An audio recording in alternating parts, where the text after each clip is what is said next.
اعوذ باللہ من الشیطان الرجیم بسم اللہ الرحمن الرحیم۔ بکھرے موتی 565 عورت آذان کیوں نہیں دے سکتی؟ عورت کی آواز اگرچہ سطر نہیں ہے، باوقت ضرورت وہ غیر محرم مرد سے گفتگو کر سکتی ہے یا فون سن سکتی ہے، مگر یہ بھی حقیقت ہے کہ اس کی آواز میں کشش ہوتی ہے، اس لیے فقہ نے عورت کو اذان دینے سے منع کیا، چونکہ اذان خوش الحانی کے ساتھ دی جاتی ہے، اس سے فتنہ پیدا ہونے کا خطرہ ہوتا ہے۔ اس کا ثبوت اس بات سے ملتا ہے کہ ایک ریڈیو اناؤنسر کے کئی نادیدہ عاشق ہوتے ہیں۔ آواز کا جادو بھی اپنا اثر دکھاتا ہے، اس لیے غیر محرم سے بات چیت کے دوران مناسب لہجے میں بات چیت کرنے کا حکم دیا گیا ہے۔ جو عورتیں مجبوری کی وجہ سے خرید و فروخت اور لین دین کا کام خود کرتی ہیں وہ بہت خطرے میں ہوتی ہیں۔ دکاندار، درزی، جیولر، میناری والا، رنگریز، پرچون والا، ڈاکٹر اور حکیم سے بہت محتاط انداز میں بات کرنی چاہیے۔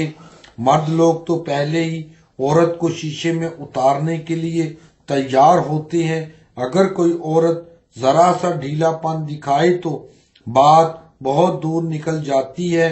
جیولر کا کام تو ویسے ہی زیب و زینت کے متعلق ہوتا ہے۔ کئی عورتیں انگوٹھی اور چوڑیاں خرید کر مرد سے کہتی ہیں کہ پہنا دیں، جب ہاتھ ہی ہاتھ میں دے دیا تو پیچھے کیا رہا؟ مجھے سہل ہو گئیں منزلیں تو خزاں کے دن بھی بدل گئے، مجھے سہل ہو گئیں منزلیں تو خزاں کے دن بھی بدل گئے، تیرا ہاتھ ہاتھ میں آ گیا تو چراغ راہ کے جل گئے۔ ڈاکٹر یا حکیم کو بیماری کے متعلق کیفیات بتانی ہو تو نہایت احتیاط برتی جائے، ایسا نہ ہو کہ جسم کا علاج کرواتے کرواتے دل کا روگ لگا بیٹھیں۔ کئی ڈاکٹر حضرات مریضہ کا علاج کرتے ہوئے خود مریض عشق بن جاتے ہیں۔ بعض لوگ اپنی نوجوان بچیوں کو مرد استاد کے پاس ٹیوشن پڑھانے بھیجتے ہیں یا انہیں ٹیوشن پڑھانے اپنے گھر بلاتے ہیں، دونوں صورت میں نتائج برے ہوتے ہیں۔ شرع شریف سے غفلت برتنے کا انجام ہمیشہ برا ہوتا ہے۔ شاگردہ کو استاد کے پاس بیٹھ کر باتیں کرنے کا موقع ملتا ہے تو شیطان مشورہ دیتا ہے کہ کتابیں پڑھنے کے ساتھ ساتھ ایک دوسرے کی شخصیات کے بارے میں بھی معلومات حاصل کرو۔ جب پرسنل لائف کی باتیں شروع ہو جاتی ہیں تو حرام کاری کے دروازے کھل جاتے ہیں۔ ٹیوشن پڑھنی تھی، ٹینشن پلے پڑ گئی۔ مردوں کو بھی عورتوں سے گفتگو کرتے وقت احتیاط کرنی چاہیے۔ علامہ جریر رحمۃ اللہ علیہ نے لکھا ہے کہ نہا رسول اللہ صلی اللہ علیہ وسلم ان يخزع الرجل بغیر امرأة ان يلین لها بالقول بما يطمعها منه۔ النہایہ۔ ترجمہ: نبی اکرم صلی اللہ علیہ وآلہ وسلم نے اس بات سے منع کیا کہ مرد اپنی بیوی کے سوا کسی دوسری عورت کے سامنے نرمی سے بات چیت کرے جس سے عورت کو مرد میں دلچسپی پیدا ہو جائے۔ النہایہ۔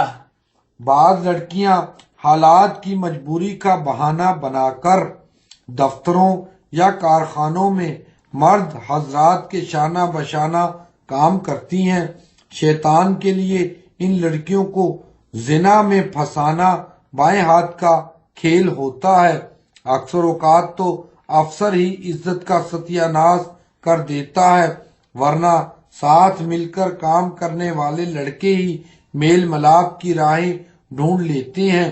مرد حضرات ایسی صورتحال پیدا کر دیتے ہیں کہ لڑکیوں کو گناہ میں ملوث ہونا پڑتا ہے۔ ایک سختی کرتا ہے کہ تم اچھا کام نہیں کرتی، تمہاری چھٹی کروا دینی چاہیے۔ لڑکی ڈر جاتی ہے، گھبرا جاتی ہے۔ دوسرا نجات دہندہ بن جاتا ہے کہ میں تمہاری مدد کروں گا، کچھ نہیں ہونے دوں گا۔ کچھ عرصے کے بعد پتہ چلتا ہے کہ لڑکی نجات دہندہ کے پھندے میں پھنس چکی ہوتی ہے۔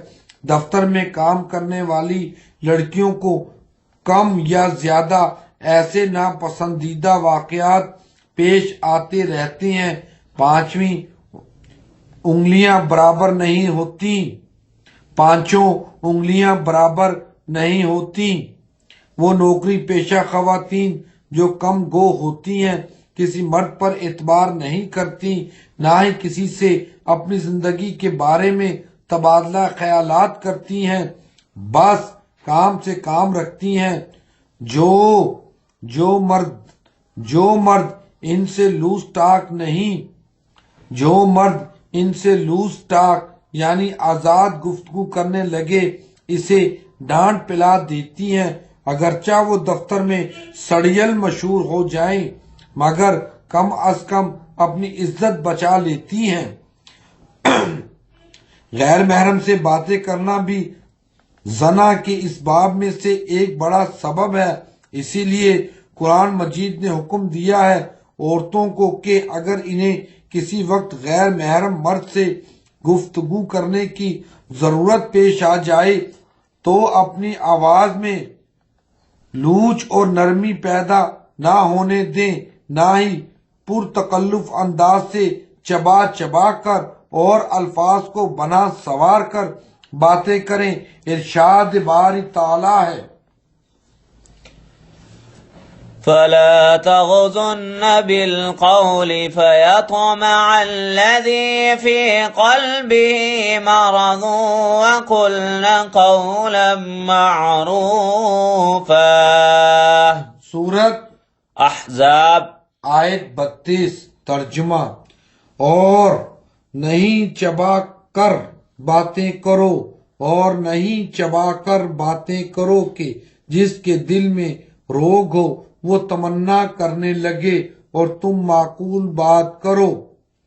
عورت اگر پردے کی اوٹ میں بھی بات کرے تو آواز میں شیرنی اور جاذبیت پیدا نہ ہونے دے، بلکہ لب و لہجہ خشک ہی رکھے۔ ایسی لگی لپٹی باتیں جن کو سن کر مرد کی شہوت بڑھکے، ان سے عورتوں کا اجتناب کرنا ضروری ہے۔ غیر محرم مرد سے گفتگو نرمی اور ادا کے ساتھ نہ کی جائے، بلکہ صاف کھلی اور دھلی بات ہو، مختصر ہو۔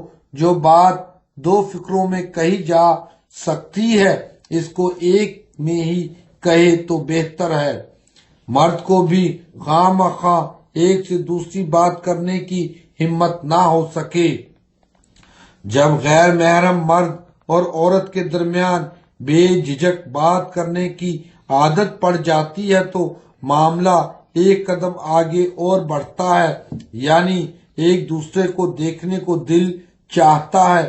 اس کی دلیل قرآن مجید سے ملتی ہے کہ انبیاء کرام تو 1,24,000 کے لگ بھگ آئے، مگر ان میں سے کسی نے دنیا میں اللہ تعالیٰ کو دیکھنے کی خواہش ظاہر نہیں کی۔ صرف حضرت موسیٰ علیہ السلام نے کہا رب ارنی انظر الیک۔ سورت اعراف آیت 143 ترجمہ۔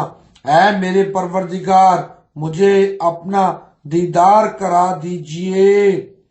مفسرین نے لکھا ہے چونکہ حضرت موسیٰ علیہ السلام کوہ طور پر رب کریم سے ہم کلامی کے لیے جایا کرتے تھے، لہذا کلیم اللہ ہونے کی وجہ سے ان کے دل میں محبوب حقیقی کو دیکھنے کا شوق پیدا ہوا۔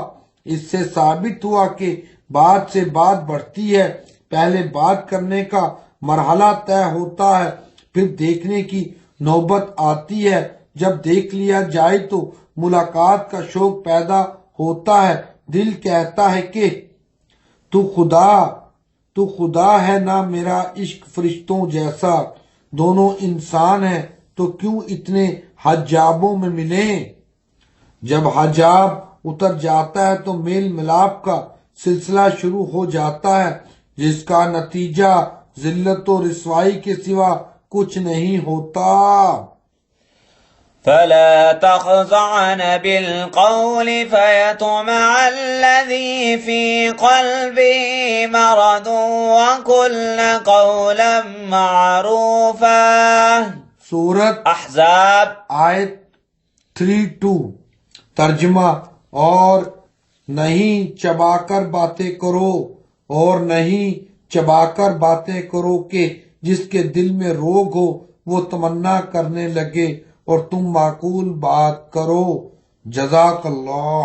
اللهم اجرني من النار، آمین۔ اللهم ارزقني شهادة في سبيلك واجعل موتي في بلد رسولك، آمین۔ اللهم إني أسألك علما نافعا، آمین۔ ورزقا طيبا، آمین۔ وعملا متقبلا، آمین۔ اللهم إني أعوذ بك أن أصيب فيها يمينا فاجرة أو صفقة خاسرة، آمین۔ اللهم انفعني بما علمتني وعلمني ما ينفعني وارزقني علما تنفعني به،